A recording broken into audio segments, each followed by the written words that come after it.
Waalaikumsalam. Perkenalkan, kami dari Kawas 10 MIPA 5 dan dari kelompok 2 yang mendapatkan daun nitrogen. Dan sebelum kami memaparkan materi daun nitrogen, izinkan kami memperkenalkan diri terlebih dahulu. Saya Dede Zahra Nurhani, selaku moderator di kelompok ini, dan rekan saya Muhammad Raihan, Indraneja Somantri, Syiriah Radio Barasa, ya, Indonesia. Untuk presentasi pada kali ini terdapat 3 poin yang akan kami paparkan. Yang pertama yaitu pengertian daun nitrogen, yang kedua yaitu tahapan-tahapan daun nitrogen, yang ketiga yaitu manfaat dari daun nitrogen. Yang pertama, untuk pengertian daun nitrogen akan dipaparkan oleh saya. Daun nitrogen adalah sebuah pergerakan nitrogen di atmosfer menuju ke bumi dan terjadi secara terus-menerus. Secara sederhananya, daun nitrogen adalah sebuah proses perubahan wujud ke wujud kimia lainnya. Dan daun nitrogen ini sangat penting berperan bagi makhluk hidup yang ada di bumi. Karena jika daun nitrogen ini terhenti, maka makhluk hidup yang ada di bumi juga akan terhenti atau mati. Dikarenakan makhluk bumi ini tidak ada ketersediaan cadangan nitrogen. Selanjutnya untuk tahapan-tahapan nitrogen, yang pertama ada fiksasi, yang kedua ada nitrifikasi, yang ketiga ada asimilasi, yang keempat ada modifikasi, dan yang kelima nitrifikasi. Untuk fiksasi dan nitrifikasi akan dipaparkan oleh rekan saya yaitu Tiara Dewisha. yang pertama ada fiksasi. Fiksasi ini adalah mengubah nitrogen yang terdapat di udara menjadi amonia. Mikroorganisme yang membantu proses fiksasi yaitu diazotrop.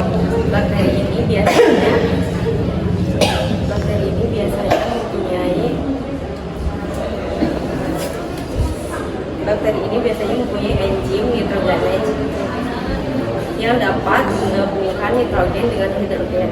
Yang kedua ada nitrifikasi. Nitrifikasi merupakan amonium dan nitrifikasi merupakan konversi amonium menjadi nitrat. Hal ini dilakukan oleh bakteri nitrifikasi. Bakteri nitrosomonas mengubah amoniak menjadi nitrat. Hal ini dilakukan oleh bakteri nitrobakter. Sementara itu, bakteri nitrobakter melakukan oksidasi nitrit menjadi nitrat. Selanjutnya untuk asimilasi dan amonifikasi akan dipaparkan oleh rekan saya yaitu Jessica. Kemudian ada asimilasi. Asimilasi adalah tahapan saat tumbuhan mendapat nitrogen dari dalam tanah.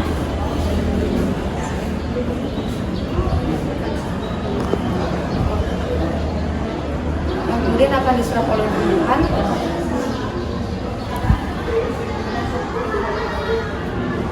Dan dimakan oleh hewan. Kemudian amonifikasi. Amonifikasi adalah tahapan saat tumbuhan dan hewan terurai oleh organisme dan kemudian menghasilkan ion amonia. Selanjutnya yang terakhir yaitu nitrifikasi, yaitu akan dipaparkan oleh Indra. Nitrifikasi merupakan sebuah proses reduksi nitrogen yang berubah menjadi Reduksi nitrat. nitrifikasi merupakan sebuah proses reduksi nitrat yang berubah menjadi gas nitrogen inert berukuran kecil dalam tahapan daun nitrogen.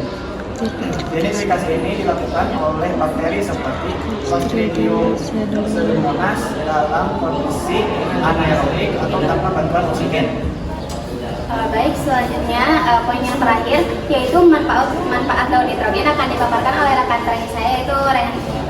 manfaat daun nitrogen adalah membantu tanaman menyerap nitrogen. Proses ini dinamakan fiksasi sehingga pertumbuhan tanaman semakin optimal. Yang kedua, membantu mengurai bahan organik sehingga menjadi energi dan menghasilkan amonia dan manfaat lainnya. Oke, baik. Di sini terdapat beberapa gambar. Jadi yang pertama itu nitrogen in atmosfer. Yang dimaksud nitrogen in atmosfer ini adalah nitrogen yang terdapat di udara. Dan petir ini adalah hantaran nitrogen untuk ke bumi dan diserap oleh tanaman-tanaman ini. Dan tanaman-tanaman ini akan dimakan oleh para hewan yang telah ada di sini. Dan hewan tersebut akan mengeluarkan feses yang masih mengandung nitrogen tersebut. Dan untuk resesi yang ini akan diserap lagi oleh bumi. Terima kasih. Sekian saja pemaparan dari kelompok ini. Kelompok kami mempersilahkan untuk ibu mengevaluasi pada kelompok kami. Di contohnya bisa manfaatnya lebih maksimal. Ya. Nah, jadi Bu akan ini dulu mengenai contohnya ya. Pertama yaitu ini harusnya ditambah atas. Kemudian ini dari tadi melihat nih untuk tulisan ini udah jelas nih kelihatan ya. Tapi yang ini ya mungkin karena ini coklat warnanya. Kalau anak boleh lah ya. Kalau menurut aku yang ini kalau hitam itu jadi kurang sakit dari jauh. Ya, alangkah lebih baiknya jadi kita itu pertama ada unsur seni, yang kedua unsur manfaat. Manfaatnya bagaimana kalau seandainya ini dipakai warna yang lebih terang kalimatnya, tulisannya. Jadi dari jauh kelihatan. Kalau yang putih memang putih kan kelihatan dari jauh ya. Ini boleh bagus lah. Ada latar putih terus pakai hitam nggak apa-apa. Tapi kalau yang ini karena di latarnya coklatnya ini mungkin kurang mengganti ya. Kemudian decomposer itu menggunakan jamur ya. Ini ceritanya ini tanah. Nah decomposer di sini jamurnya itu kalau jamur itu kan bukan di dalam tanah. Iya. Menurutku sih. Ya karena ini tanah itu ada artinya. Kenapa begitu? Karena ini akar loh. Ya kalau akar disimpannya di sini, kenapa nggak di atasnya? Karena akar bukan ke tanah. Cuma logikanya juga, kenapa akar malah di sini? Kenapa nggak di sini? Semuanya di sini. Sebenarnya itu ada pohonnya Ibu, cuma pohonnya Sebenarnya Bu. Tapi gara-gara pas pemberangkatan kita ke sekolah itu kan angin ya, jadi si pohonnya itu tadi lagi kumpul tadi sana. Iya. Ke pohon. Jadi itu kan akar tuh jadi kalau tadi mau itu akar suaranya. Apakah sapi berakar gitu kan? Terus ada rumput sih, tapi kalau rumput kayaknya nggak begitu deh akarnya. Kan di sini orangnya melihat rumputnya dipaham gitu kan? Jadi nyambung. Mungkin yang dirubah itu aja. Pertama ini bisa dipindah ke sini supaya memudahkan tadi akar pohon yang ini. Bukan akar sapi ya. Ini PSS. Oke, kalau bisa nggak apa-apa. Jamurnya, decomposernya kalau bisa. Salah jamurnya. Jamurnya itu bukan jamur Yang kayak gitu. Ada rumputnya kayak di atas. Decomposer yang ada di tanah apa gitu. Iya. Kemudian karena udah ini kasih alas. Baik ya. Iya. Ini lagi tuh. Jadi hasil gitu kan. Untuk secara keseluruhan yang lain ya, Ibu paham ini warna coklat karena memang tanah. Ini biru mungkin kayak ada awan karena langit ya. Nah kalau yang kelas lain mah ini tanah ada rumput-rumputnya dikasih hijau gitu, jadi terlihat bahwa di permukaan tanahnya itu nggak gersang. Kalau ini kesannya gersang ya. Warnanya hijau. Bagus. Oke, ini untuk carta. Yang kedua, mungkin kasih masuk aja, Bu nggak akan nanya lah, biarin nggak apa-apa. Karena intinya kalau ditanya berapa kelompok katanya mah. Jadi Empu acungkan jempol untuk usahanya kalian. Kelas 10 berusaha untuk menjelasin dan sebagainya, walaupun di sini terus terang kalau dibandingkan dengan yang kelompok-kelompok lain tadi, jadi yang dominan cuma satu nanti pada saat menjelaskan. Yang lain iya itu kayak sambil baca sambil apa. Jadi kalau yang namanya presentasi itu yang paling kita itu paham, bukan apa juga nggak usah diapalin. Kalau paham kita bisa bicara menggunakan kalimat sendiri. Contohnya teh siapa namanya?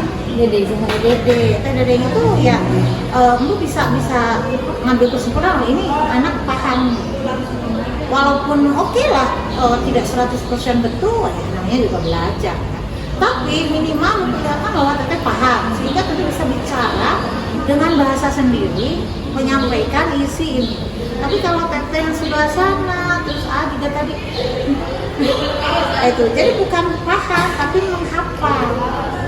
Ya, kalau belajar itu walaupun hafalan, hafal boleh, tapi yang paling penting jangan cuma hafal, tapi paham. Artinya kalau paham mah kita bisa menjelaskan dengan bahasa kita sendiri. Contoh aja, kalau teteh nonton film Pina sebelum 7 hari, ya kan? Ada yang udah nonton belum? Muhammad Rehan. Enggak, tapi Tuh udah kamu nonton ke bioskop. tapi seandainya misalkan ada yang sudah nonton, dia paham, oh gitu tak ceritanya. Kemudian teteh nanya, kamu udah nonton belum? Udah, gimana ceritanya? Kira-kira teman kamu menceritakan bisa nggak? Yang udah nonton bisa nggak menceritakan? Wih, si Tina ternyata dia teh gini di film teh. Bisa nggak menceritakan? Bisa. Bisa kalau nonton masa sih nonton, kecuali kalau dia tidur. Ya, nonton masa nggak paham? Ya kalau film sedih kok ikut nangis, artinya kan kita ikut paham. Film bahagia kita ikut lucu, kita ikut ketawa, sehingga setelah nonton film kita tuh cerita teman rame siapa yang masih cerita, oke, itu dia cerita. Kira-kira ceritanya itu bahasanya persis sama nggak dengan film? Enggak. No, nggak. Kita nggak mungkin hafal, ya kan? Tapi dia bisa menyampaikan karena dia pernah. Nah ini pun juga sama. Jangan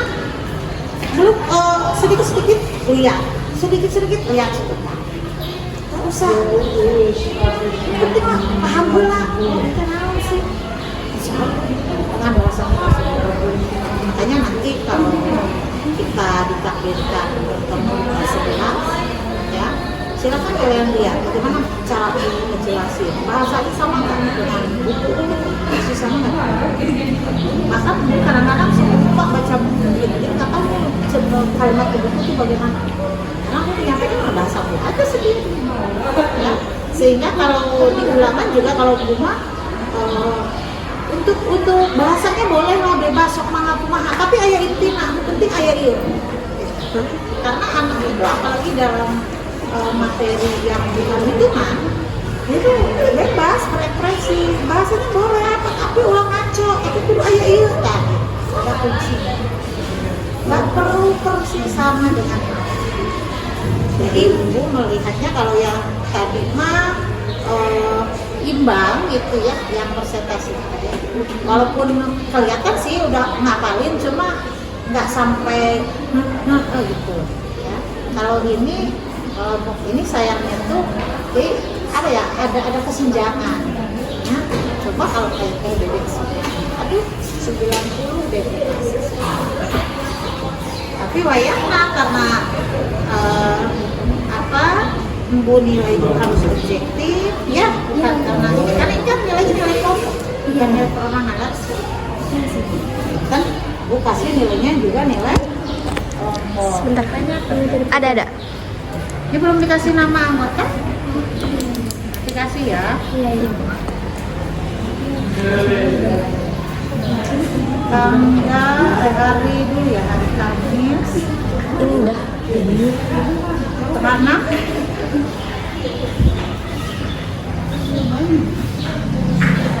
Kelengkapan isi. Kelengkapan isi dari kreativitas. Kalau kreatif sih kan cuma ini kelengkapan isi ya karena tadi ya yang Iya. kekurangan. Nah, public speaking, Bu tadinya banyak 90 deh kalau kayak PBB semua. Tapi ini buat kelompok, ya, nggak apa-apa. Gak apa-apa, Bu. Model carta, ya, modelnya bagus tapi kurang ya. Kurang kan nilainya? Kalau kurang tambahan sendiri dengan catatan Bu gak tanggung jawab kalau si pengambang. Setelah mengevaluasi kelompok kami akhiri presentasi pada pertemuan kali ini. Wassalamualaikum warahmatullahi wabarakatuh. Waalaikumsalam.